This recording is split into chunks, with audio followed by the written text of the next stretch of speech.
Bonjour tout le monde, j'espère que vous allez bien, chers amis, ceux qui nous rejoignez. Aujourd'hui, je suis logiquement bien accompagné. Je suis donc avec tous les membres de l'équipe et puis également avec notre intervenant tout à l'heure qui va intervenir. Je suis avec James également qui est avec moi, n'est-ce pas? James, bonjour. Bonjour Camille. Camille, est-ce que tu me vois? Est-ce que tu m'entends? Très bien, je t'entends et je te vois, super. Comment tu vas? Ça va par la grâce de Dieu. Nous avons un beau sabbat matin. Alors, certains diraient qu'il n'est pas très beau, mais nous savons à quel point les grâces de l'Éternel sont importantes et à quel point nous avons aussi besoin de ce temps-là. Tout à fait, tout à fait. Et toi, Euh, Camille, comment vas-tu? Bah écoute, moi ça va très bien, levé de bon matin, je sais que je vais passer une bonne journée parce qu'on va bien la commencer avec nos interventions, nos conférences qui débutent dès aujourd'hui. Donc ça va être je pense un moment très riche à passer ensemble. D'ailleurs, j'en profite quand même pour dire bonjour à tous ceux qui nous ont rejoints, que ce soit sur YouTube, que ce soit sur Zoom, ici présent, ou même par téléphone. Il y en a qui nous écoutent également depuis leur téléphone. Donc voilà, bonjour à tous et sentez-vous à l'aise pendant ce moment qu'on va passer ensemble. Alors je crois qu'on va introduire avec un petit chant, n'est-ce pas? Un chant spécial, on va dire, entre guillemets. C'est une surprise, oui, effectivement, c'est une surprise qui a été soigneusement concoctée. Nous allons donc vous la dévoiler. Nous remercions d'ailleurs le technicien en chef Andri pour avoir réalisé cela. Nous allons donc commencer avec le chant qui va nous accompagner durant quasiment toutes nos soirées. Là, nous sommes en journée, mais vous allez voir, tous les soirs, nous aurons donc ce chant que nous appelons chantème. Vous êtes habitués à ce genre de dénomination. Et non, nous allons passer, si vous le voulez bien, au moment du chantème.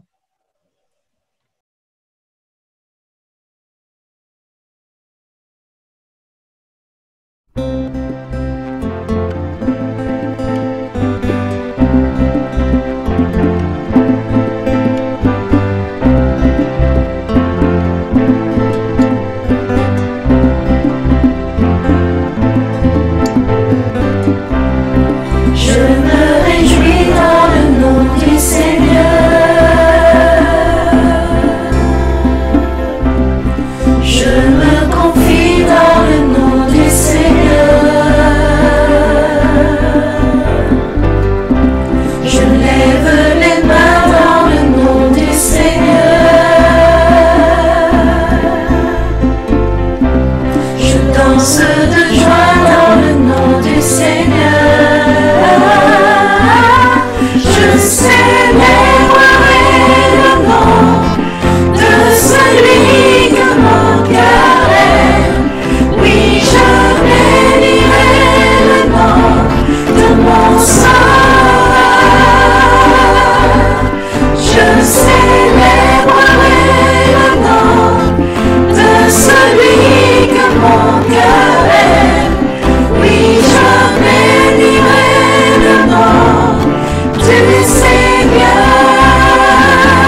bénirai le nom du Seigneur toute ma vie.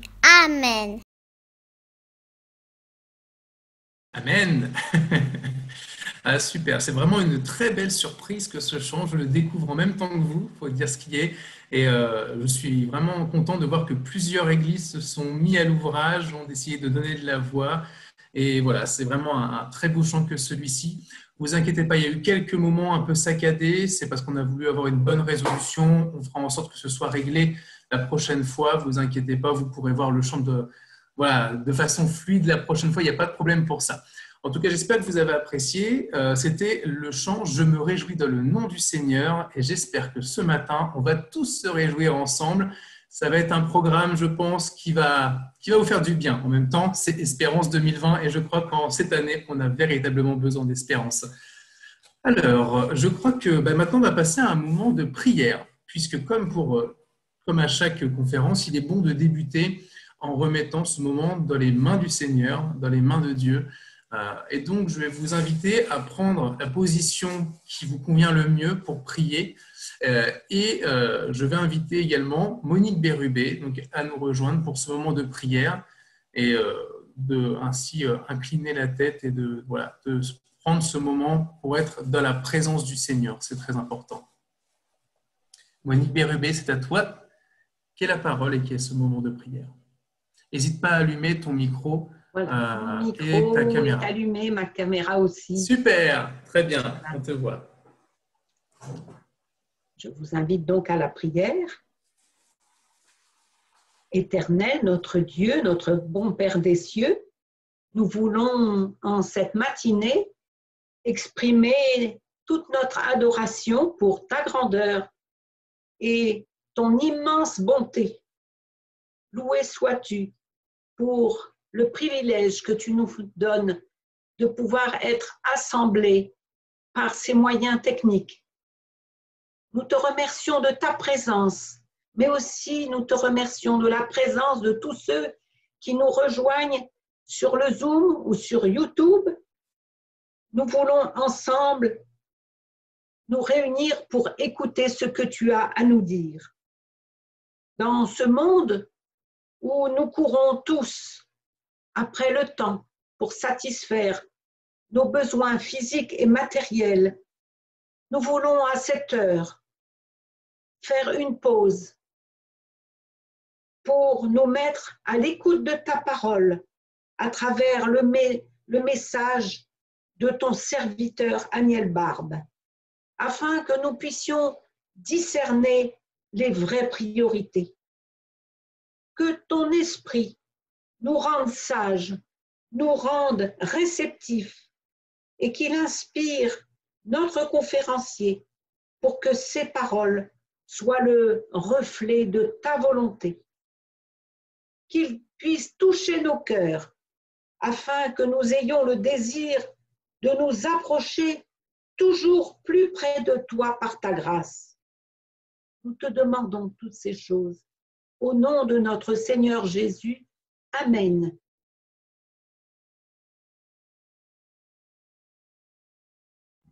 Merci beaucoup. Amen. Merci beaucoup, Monique. Merci pour ta prière. Nous sommes vraiment charmés par ton fond d'écran. Tu nous apprendras comment en faire un aussi beau que le tien. Merci beaucoup, Monique. Nous passons maintenant à notre moment de réflexion. Donc, notre moment de réflexion autour de notre thème principal qui est de la crise à la vie. Vous avez donc pu recevoir cette affiche, vous avez aussi pu la partager à tous et nous arrivons bientôt au moment où nous allons rentrer dans le vif du sujet. Mais avant cela, il est important pour nous de lire un passage de la Bible et nous serons accompagnés d'une jeune que je vais inviter à activer sa caméra si elle le peut bien et il me semble que c'est Tamara Raymond. Tamara, es-tu là? Es-tu avec nous? Oui, je suis là. Bonjour Tamara, comment vas-tu? Ça va très bien, merci. Très bien. Nous te laissons la place pour le texte biblique du jour. Alors, le texte que je vais lire aujourd'hui, c'est le psaume 130. Donc, Cantique des degrés, du fond de l'abîme, je t'invoque, ô Éternel. Seigneur, écoute ma voix, que tes oreilles soient attentives à la voix de mes supplications. Si tu gardais le souvenir des iniquités éternelles, Seigneur, qui pourrait subsister? Mais le pardon se trouve auprès de toi, afin qu'on te craigne. J'espère en l'Éternel, mon âme espère et j'attends sa promesse. Mon âme compte sur le Seigneur plus que les gardes ne comptent sur le matin, que les gardes ne comptent sur le matin. Israël, mets ton espoir en l'Éternel, car la miséricorde est auprès de l'Éternel et la rédemption est auprès de lui en abondance. C'est lui qui rachètera Israël de toutes ses iniquités. Amen. Amen. Merci beaucoup, Tamara. Nous passons donc à l'introduction et nous allons donc accueillir celui qui va introduire notre orateur. Et nous accueillons quelqu'un que vous connaissez bien, le pasteur Samuel Ravongiarivello. Merci beaucoup. Est-ce que vous m'entendez? Nous t'entendons. Merci beaucoup, James. Bonjour à tous. C'est le jour J et j'ai la joie et l'honneur de vous présenter notre orateur en la personne du pasteur Aniel Barbe. Le pasteur Aniel Barbe est originaire de l'île Maurice, où il est né, où il a passé son enfance et son adolescence.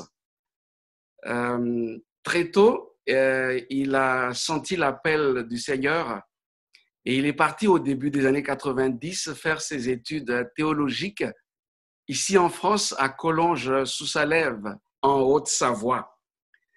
Et après ses études, donc, à Collonges, il est retourné dans son pays pour commencer son stage pastoral. Il a exercé comme pasteur à l'île Maurice jusqu'en l'an 2000, donc à peu près de 95 à 2000. Et en l'an 2000, il a été appelé au siège de l'Union de l'océan Indien à Tananarive pour être le directeur de la jeunesse de l'Union de l'océan Indien. Et après quelque temps, il est de nouveau retourné à son pays, à l'île Maurice, pour exercer à nouveau le ministère pastoral. Et puis après, en 2005, il a été nommé secrétaire général de la Fédération de Maurice, puis après comme président de cette Fédération de Maurice. Et en 2010, il a de nouveau été appelé au siège de l'Union à Tananarive comme président de l'Union de l'océan Indien. Je ne vais pas m'attarder, mais quelques années après, il a été appelé à une institution supérieure, c'est-à-dire à la division de l'Afrique australe et de l'océan Indien, dont le siège est près de Pretoria, la capitale de l'Afrique du Sud. Il a été donc nommé comme directeur associé du département de la gestion chrétienne de la vie dans cette grande division de l'Afrique australe, océan Indien. C'est une subdivision territoriale de l'Église adventiste du 7e jour. Et puis, depuis 2018, il y a 2 ans à peu près, il a été appelé à la conférence générale, c'est-à-dire au siège mondial de l'Église adventiste à Silver Spring, près de Washington, la capitale fédérale des États-Unis. Et c'est là maintenant qu'il travaille comme directeur associé du département de la gestion chrétienne de la vie, toujours, et cette fois-ci au niveau mondial, à la conférence générale des Églises adventistes du 7e jour. Le pasteur Aniel Barbe est marié à Micheline et ils ont un beau petit garçon de 10 ans qui s'appelle Adam. Aniel, bienvenue en France, bienvenue aux 3 églises de Rouen, Dieppe et Mantes-la-Jolie et aussi aux visiteurs qui sont là avec nous, aux amis. Donc, c'est une joie immense de t'avoir et sans autre, nous allons te céder la parole. Bienvenue, Aniel. Bonjour à vous tous. Merci infiniment, pasteur Samuel, pour cette invitation. Et je tiens aussi à remercier les membres d'église de Rouen, Dieppe et de Mantes-la-Jolie d'avoir organisé ce programme et de me donner cette possibilité d'être des vôtres. mais je suis tout heureux aussi d'apprendre qu'il y a aussi des visiteurs, des invités qui sont parmi nous pour ce programme. Je remercie l'équipe technique qui a tout mis en place pour que ces temps de réflexion soient un moment béni pour chacun de nous. J'aimerais commencer cette réflexion qui va durer le temps d'une semaine en vous racontant une petite histoire qui s'est passée il y a maintenant une dizaine d'années. Je suis sur la route quittant la ville de Fianarantsoa, à Madagascar, dans le sud de Madagascar, pour me diriger vers la grande ville, vers Tana. Je viens de terminer une série de programmes de formation et j'ai toutes les bonnes raisons pour être satisfait. Il y avait une très bonne mobilisation, les participants étaient assidus et j'ai pu transmettre la formation nécessaire dans le domaine dans lequel je travaille, sur la pratique de la dîme et des offrandes. Mais voilà, sur cette route qui quitte Fianarantsoa, je suis habité par un sentiment mélangé.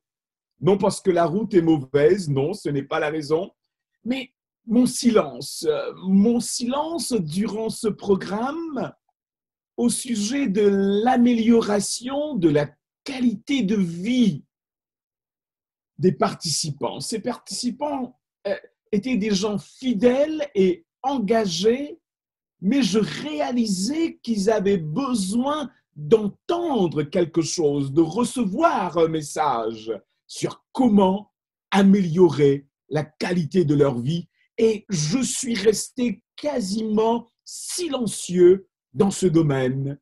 Et là, je me sentais mal à l'aise face à ce silence.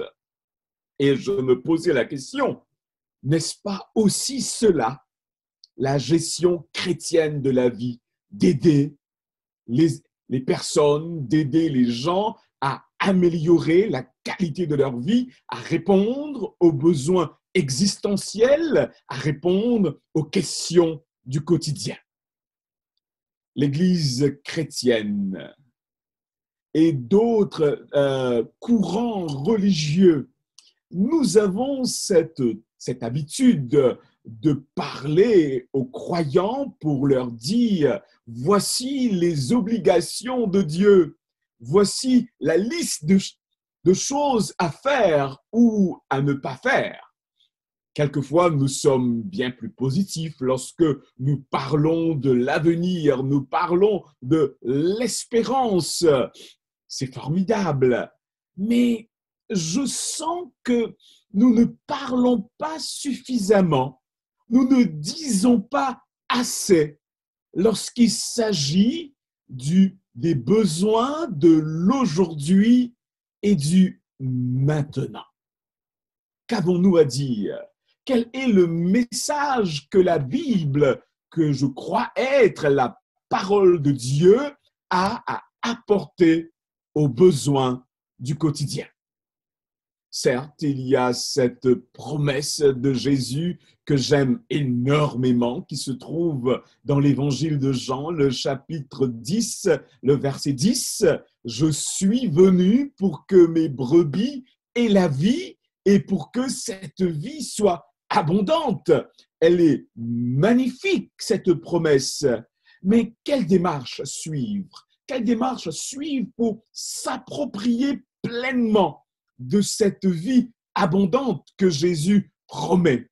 Et pour moi, prédicateur de la parole, la question qui se pose, comment transmettre ce message essentiel, ce message de vie abondante autour de moi?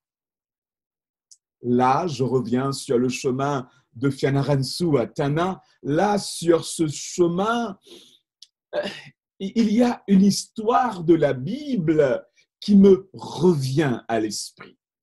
L'histoire de la rencontre de la veuve endettée et de Élisée, le prophète. Cette histoire est rapportée dans 2 Rois, le chapitre 4, les versets 1 à 7.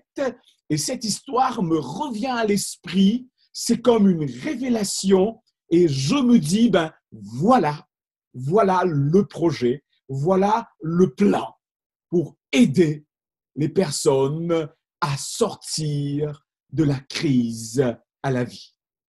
Chers amis, en bref, cette histoire, certains d'entre vous, vous la connaissez, d'autres peut-être pas. Nous aurons le temps de la parcourir pendant cette petite semaine ensemble. Mais en bref, que nous dit cette histoire? Que nous dit cette histoire? C'est l'histoire d'une famille, oui, c'est l'histoire d'une famille qui a traversé une crise terrible. Le papa qui est mort récemment avait contracté une énorme dette qu'il n'a pas pu rembourser avant de mourir. Certains diront qu'il est mort de son endettement. Le créancier se pointe à la maison pour réclamer leur dû et la maman n'a pas l'argent pour honorer cette dette et elle n'a pas de protection sociale. Le créancier, suivant la pratique de l'époque, décide de prendre les 2 fils pour en faire des esclaves s'il ne reçoit pas son argent au moment convenu. Crise, n'est-ce pas? Cette femme qui vient de perdre son mari, cette femme qui n'a pas les ressources pour vivre et cette femme qui voit ses 2 fils partir, être réduits en esclavage. Voilà la réalité de cette femme. Mais fait étonnant, en dépit de ces conditions extrêmes, en dépit de ces conditions, de cette situation qui paraît être sans issue, cette histoire, elle a une fin heureuse. Formidable, n'est-ce pas? Et ce n'est pas un script pour un film d'Hollywood ou de Bollywood ou je ne sais de quel endroit. Chers amis, en parcourant ce texte de 2 Rois, le chapitre 4, les versets 1 à 7, je découvre les 7 démarches pour cheminer de la crise à la vie. Et ce fut pour moi une révélation. Et pendant cette courte semaine que nous serons ensemble, c'est ce que j'ai envie de vous partager, de vous faire découvrir ces 7 démarches de la crise à la vie.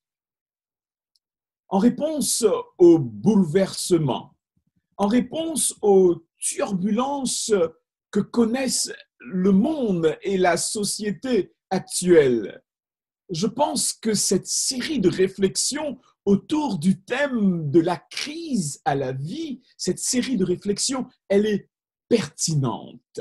Elle est pertinente et comme je viens de le dire, nous allons nous inspirer de la parole de Dieu. Nous allons nous inspirer de l'histoire, du vécu de cette veuve pour vivre, nous aussi, notre cheminement de la crise à la vie et pourquoi pas pour aider quelqu'un à sortir de la crise et à goûter à cette vie abondante que Jésus promet. Si vous le permettez, avant d'aller plus loin, j'aimerais prier à nouveau pour que l'Esprit Saint nous porte alors que nous recevons ce message. Seigneur, donne-moi de ton esprit pour que je parle de ta part.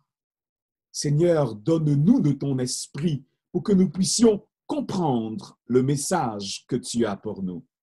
Nous vivons une crise sans précédent, mais tu as un plan, tu as un projet.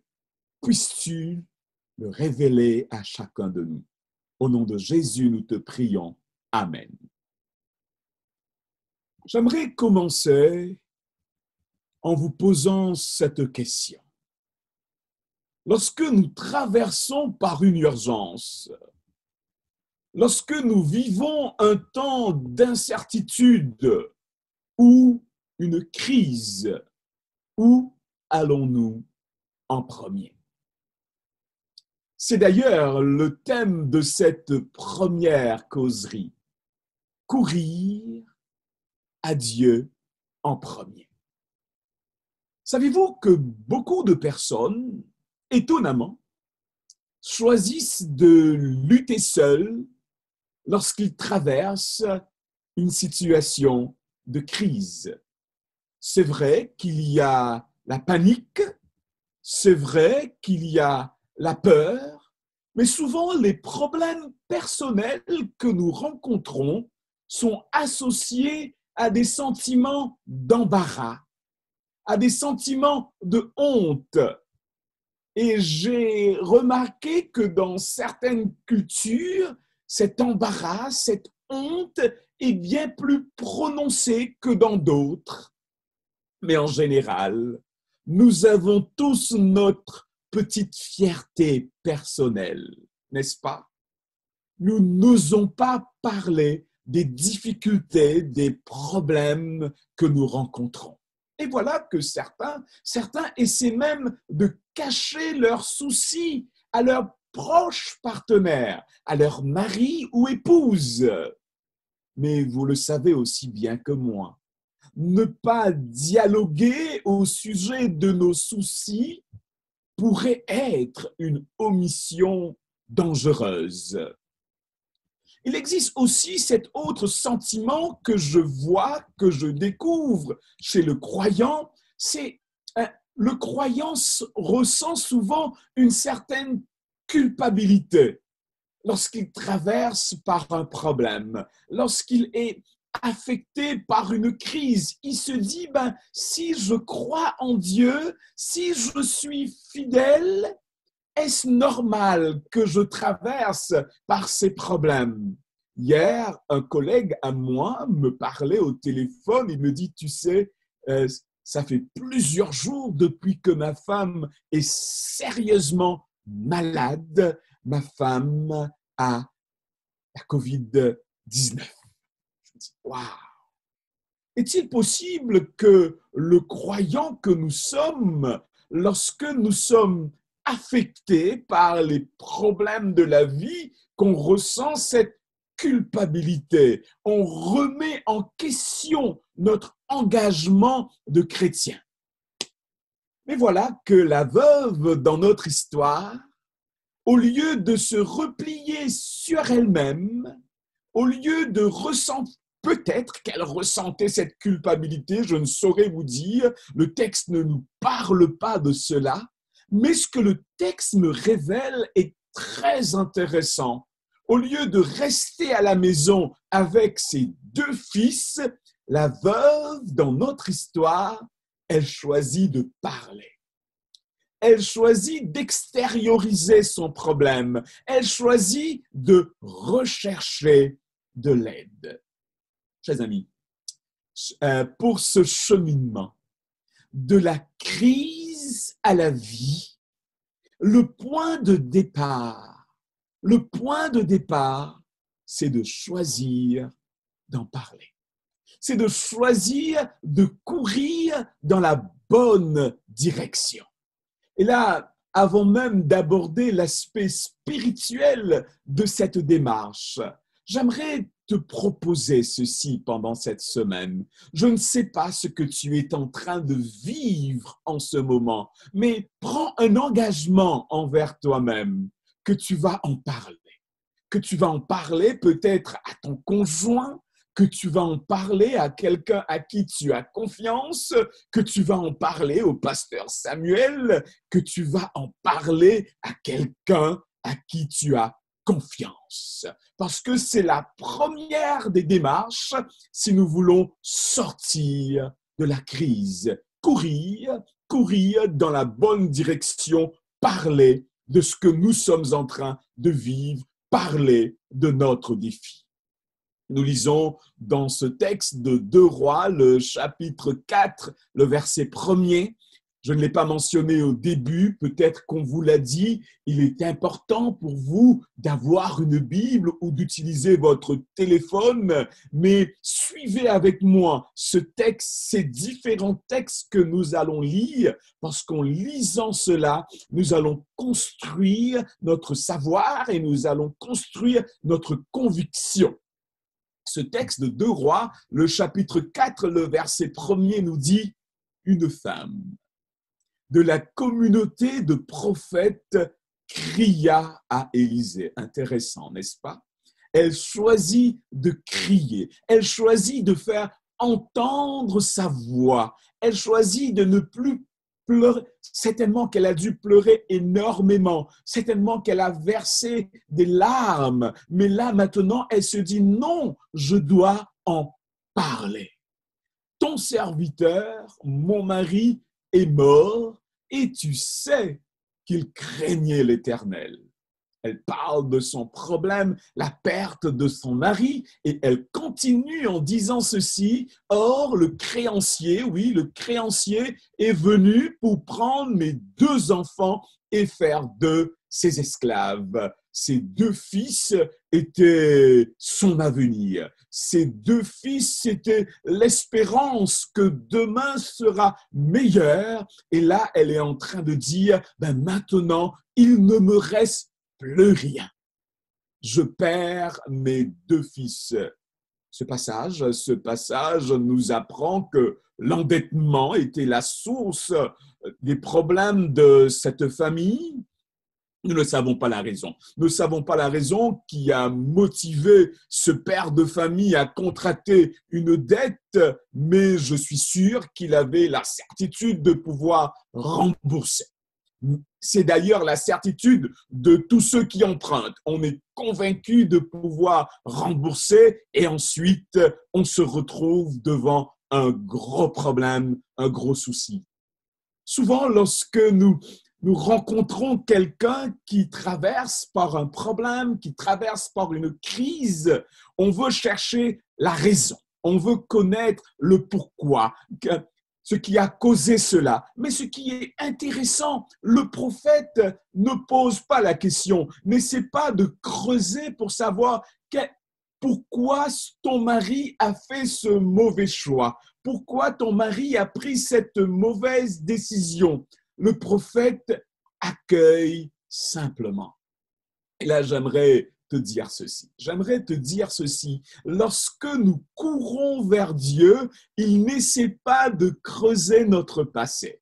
Lorsque nous courons vers Dieu, il n'essaie pas d'essayer de mettre son doigt dans la plaie ou de tourner son doigt dans la plaie pour nous faire mal sur ces mauvaises décisions, sur ces choix qui ne sont pas les meilleurs que nous avons faits. Dieu accueille, Dieu reçoit celui ou celle qui vient vers lui. Chers amis, j'aimerais continuer en vous disant ceci. J'aimerais continuer en vous disant ceci, que il est intéressant de noter. Il est intéressant de noter que ce père de famille qui a contracté une dette et qui ne parvenait pas à rembourser cette dette, il était un serviteur du prophète. Et cela me révèle quelque chose. Peut-être toi qui m'écoutes aujourd'hui, tu es un croyant. Peut-être que toi qui m'écoutes aujourd'hui, tu as une longue expérience spirituelle, mais cela ne nous met pas à l'abri des soucis et des problèmes de l'existence. Nous ne sommes pas immunisés des crises que frappe la race humaine parce que je suis croyant, parce que je suis chrétien ou parce que je suis une personne spirituelle. J'aimerais te dire ceci, que le défi de cette famille de 2 Rois, le chapitre 4, elle était de nature financière, l'endettement. Mais ce qui est intéressant, c'est la démarche de cette femme. au lieu de se tourner en premier vers une institution financière pour trouver une solution financière, cette femme choisit de se tourner vers l'homme de Dieu. Cette femme choisit de se tourner vers Dieu. Et ça, c'est intéressant. Le texte nous dit, une femme de la communauté de prophètes cria à Élisée. Il n'est pas rare.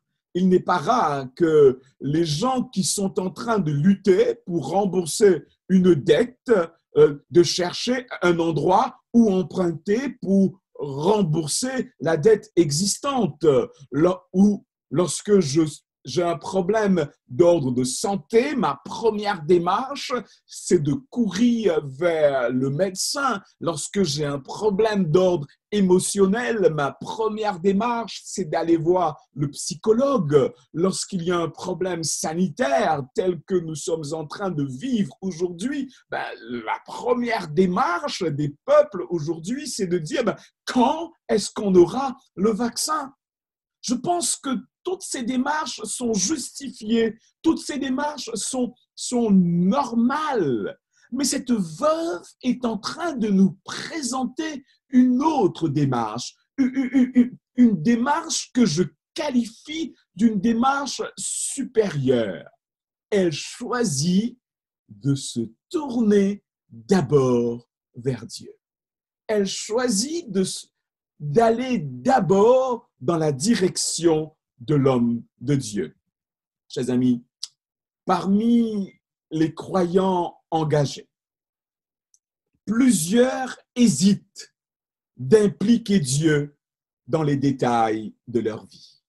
Et c'est dommage.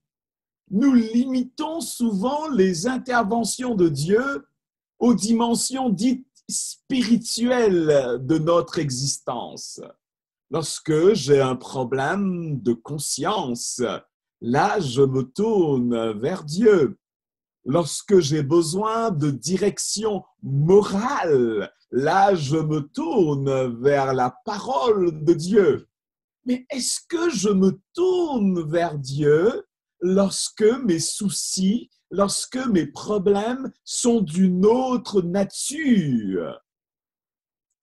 Nous confinons souvent Dieu aux cérémonies religieuses du dimanche, du vendredi ou du samedi. Certains considèrent même comme un signe de maturité de se débrouiller par soi-même au lieu de rechercher de l'aide, au lieu de rechercher l'aide de Dieu. Et nous finissons par faire appel à Dieu lorsque la situation échappe totalement à notre contrôle. Et lorsque je lis ce passage, je me suis posé la question, ce défunt père, pourquoi n'a-t-il pas présenté son problème au prophète Élisée? Pourquoi a-t-il choisi de garder le silence sur ce qu'il était en train de vivre? Quelle est ta stratégie? Quelle est ta stratégie face à la crise? Vers qui, vers quoi cours-tu en premier lorsque tu traverses les crises de la vie? Cette veuve a choisi de courir en premier vers Dieu. J'aimerais relire avec vous ce texte qui a été lu, du moins un extrait de ce passage. Je remercie infiniment la jeune fille qui nous a lu ce texte, le psaume 130, les versets 1 et 2. Voilà, ouvrez votre Bible à nouveau, le psaume 130, les versets 1 et 2. Ce texte nous dit ceci. Très intéressant. Ce texte nous parle de l'expérience d'une personne. Cette personne parle de son expérience et le texte dit ceci. Du fond du gouffre, je fais appel à toi, Éternel. Intéressant. Le texte ne précise pas la nature du gouffre. Est-ce un gouffre financier? Est-ce un gouffre relationnel, sanitaire? Est-ce un gouffre, je ne sais de quelle nature, mais le texte nous dit, du fond du gouffre, je fais appel à toi, Éternel. Seigneur, écoute-moi, que tes oreilles soient attentives à mes supplications. Nous avons là un exemple de courir dans la direction de Dieu. Courir dans la direction de Dieu pour lui parler tout simplement ce que nous sommes en train de vivre, ce que nous sommes en train de ressentir. Courir dans la direction de Dieu. Et quelques versets plus loin, le psalmiste nous parle de l'efficacité de cette démarche. Lorsque nous sommes pris au piège de la vie, lorsque nous n'arrivons pas à nous en sortir, pourquoi est-il important? Pourquoi est-il approprié de courir dans la direction de Dieu? Le psalmiste nous parle de son expérience et écoutez ce qu'il nous dit au verset 7. Israël, en parlant du peuple de Dieu d'alors. Israël, mets ton espoir en l'Éternel. D'accord? Israël, mets ton espoir en l'Éternel, car c'est auprès de l'Éternel que se trouve la bonté. Un autre mot, c'est auprès de l'Éternel que se trouve l'amour, un amour inconditionnel, comme le dit le prophète Jérémie. C'est auprès de lui que se trouve une généreuse libération. J'aime bien cette expression. Cet homme qui était dans un gouffre, il s'est tourné vers l'Éternel, le Dieu d'Israël, l'Éternel, ce Dieu qui ne change pas. Et là, il dit, auprès de l'Éternel se trouve une généreuse libération. Que signifie cette expression, une généreuse libération? Cela signifie Dieu n'est pas limité. Non, Dieu n'est pas limité dans sa capacité d'intervenir dans tous les aspects de notre vie. Dieu n'est pas limité qu'à la dimension spirituelle de l'existence. Chers amis, nous vivons dans un monde aujourd'hui où on a tendance à enfermer Dieu dans une boîte. Cette boîte qu'on surnomme spirituelle. Mais le Dieu de la Bible possède une libération généreuse, pas seulement pour nous libérer du péché, pas seulement pour nous libérer de notre mauvaise conscience, mais le Dieu de la Bible a une libération généreuse pour tous les aspects, pour toutes les circonstances de notre vie. J'aimerais lire un autre texte avec toi. Ce texte est approprié pour l'expérience de la veuve qui passait par l'endettement. C'est pour cela que j'ai choisi ce texte qui se trouve dans Deutéronome, le chapitre 8, le verset 18. Le texte dit ceci, « Souviens-toi de l'Éternel, ton Dieu, car c'est lui qui te donnera de la force pour les acquérir, afin de confirmer, comme il le fait aujourd'hui, son alliance qu'il a conclue avec tes ancêtres en prêtant serment. » Ce texte nous dit, Dieu, le Dieu éternel, c'est lui qui te donnera de la force pour les acquérir. La capacité de produire de la richesse, dans ce cas précis, fait partie de l'alliance de Dieu avec ses enfants. La capacité de surmonter un problème de famille, la capacité de surmonter un problème relationnel, la capacité de surmonter un problème d'ordre sanitaire ou de santé, Dieu dispose et Dieu veut nous transmettre cette capacité. Nos déboires financiers, nos crises et soucis multiples et variés ne sont pas de moindre importance aux yeux du Dieu de la Bible. J'aimerais répéter cela. Vos déboires financiers, vos crises et vos soucis multiples et variés ne sont pas de moindre importance aux yeux du Dieu de la Bible. Courir dans la bonne direction, courir en premier vers Dieu. Nous vivons dans un monde dangereux et imprévisible. Vous le savez aussi bien que moi. En sus de cela, nos choix et décisions apportent souvent des conséquences terribles, n'est-ce pas?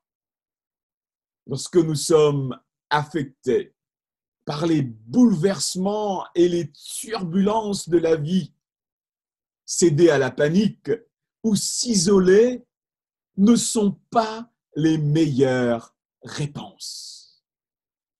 Exprimons-nous, communiquons notre détresse et recherchons de l'aide. C'est le point de départ. C'est le point de départ si nous voulons cheminer de la crise à la vie. Cours pour ta vie, pas dans toutes les directions, mais en premier dans la direction de Dieu, comme l'a fait cette veuve, comme l'a fait cet homme qui s'est retrouvé dans un gouffre, dans un trou qui semblait ne pas avoir de fond. Cette démarche de courir à Dieu en premier est le point de départ du cheminement de la crise à la vie. Je ne connais pas ton expérience spirituelle, je ne connais pas ton histoire, mais j'aimerais te dire ceci. Pendant cette semaine que nous allons vivre ensemble, en sus d'écouter la parole, j'aimerais te proposer une démarche pratique. Choisis de courir à Dieu en premier. Choisis de crier à l'Éternel. Choisis de faire connaître à Dieu ce que tu es en train de vivre et vois la réponse que Dieu a pour toi.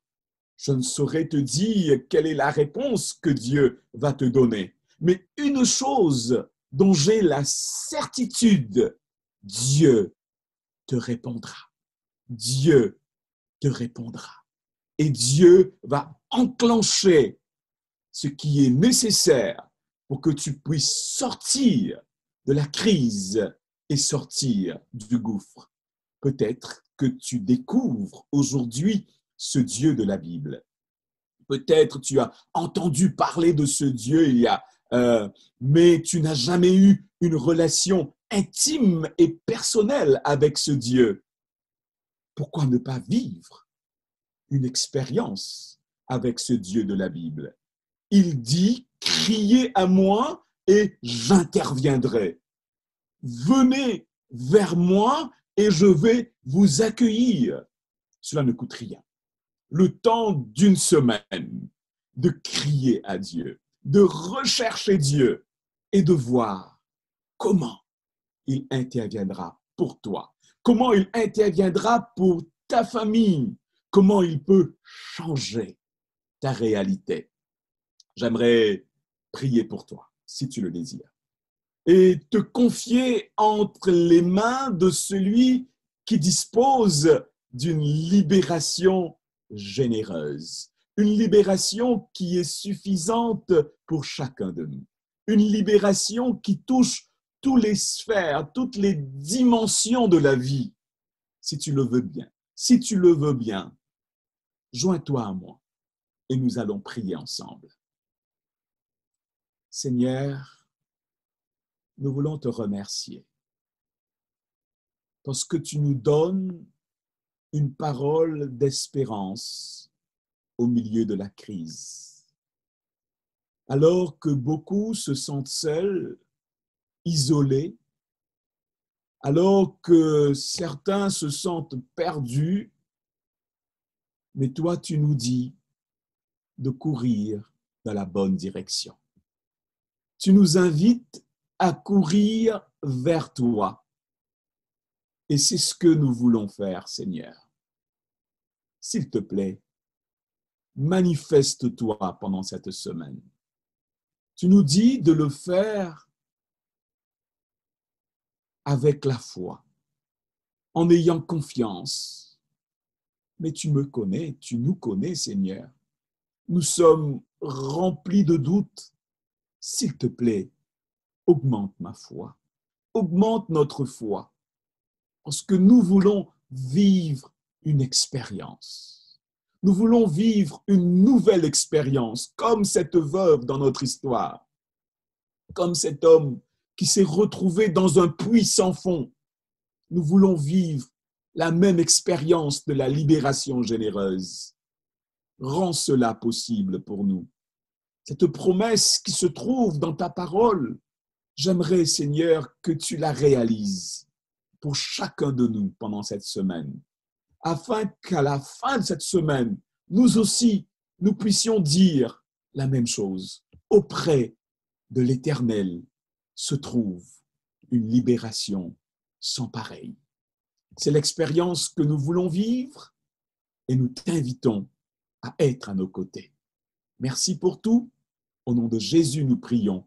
Amen. Merci beaucoup, Aniel Barbe, pour ce message. D'ailleurs, je pense que tout le monde, nous pouvons le remercier pour quelque chose de simple que vous ne savez peut-être pas. Donc, Aniel Barbe est aux États-Unis aujourd'hui. Et donc, il y a un décalage horaire assez conséquent. Et je vois que le message, vous l'avez vécu, je pense, ce matin, parce que quand on est à 4 heures du matin debout pour faire ces conférences et qu'on a peut-être la fatigue qui nous pèse, je pense que là aussi, on court vers Dieu et que là aussi, il répond favorablement et qu'il nous libère de cette fatigue pour nous présenter ce message. Et donc, je vous dis merci pour cela et merci à Dieu, gloire à Dieu. Donc voilà, très bon thème de cette soirée. Je crois que nous pouvons donner également quelques contacts, n'est-ce pas, James? Alors, peut-être que besoin de réactiver le micro. Ah, je te demande de réactiver. Voilà. C'est bon. Okay. Voilà, merci beaucoup aux techniciens. Effectivement, donc nous donnons effectivement quelques contacts.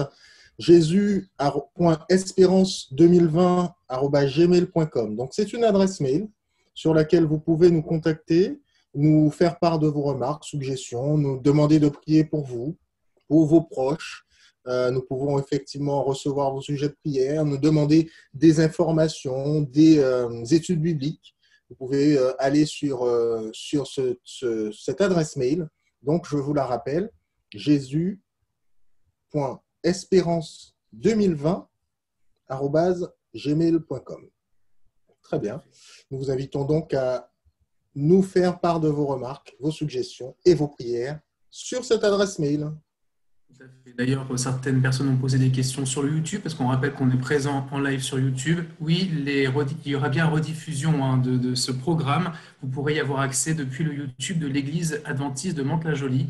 N'hésitez pas d'ailleurs autour de vous à partager cette page YouTube, à partager ce Zoom, parce que je pense que beaucoup d'entre nous, de notre entourage, ont besoin aujourd'hui d'être libérés de différents fardeaux, surtout en cette période si particulière, cette année si particulière qu'on a vécue. Et d'ailleurs, demain, nous nous retrouvons, alors sachez-le, nous nous retrouvons pour des conférences toute la semaine, donc de dimanche à samedi prochain, qui auront lieu cette fois-ci, non pas le matin, hein, mais bien sûr le soir, de 19h à 20h. C'est bien ça, James? J'essaie de regarder, oui, c'est ça logiquement. Donc voilà, c'est ça. Donc à partir de 19h, vous aurez des conférences et à partir de demain, eh bien, nous aurons la conférence qui se nomme Reconnaître ce que tu as reçu. Tout à fait. Voilà, reconnaître ce que tu as reçu. Je pense que nous avons besoin aujourd'hui de reconnaître que Dieu nous donne aussi beaucoup de choses. Donc voilà, n'hésitez pas à être là dès demain soir. Il ne nous reste plus qu'à vous remercier pour votre présence aujourd'hui. Nous avons effectivement été très nombreux sur Zoom, mais aussi sur YouTube, plus d'une centaine. Nous sommes très, très heureux que vous ayez pu vous connecter en ce jour de sabbat. Notre programme va se poursuivre dans la semaine qui suit. Faites donc des plans pour y être. Il ne nous reste plus qu'à vous souhaiter une excellente journée de sabbat. N'est-ce pas, Camille? Tout à fait. Tout à fait. Et d'ailleurs, sachez que juste après le générique de fin, vous pouvez rester. Il y aura un petit moment où vous pourrez donc échanger, vous dire bonjour, allumer vos caméras, vos micros. C'est tout à fait possible juste après le clap de fin, comme on dit. Parfait. Bon sabbat à tous, en tout cas. Bon sabbat, que Dieu vous bénisse. Également.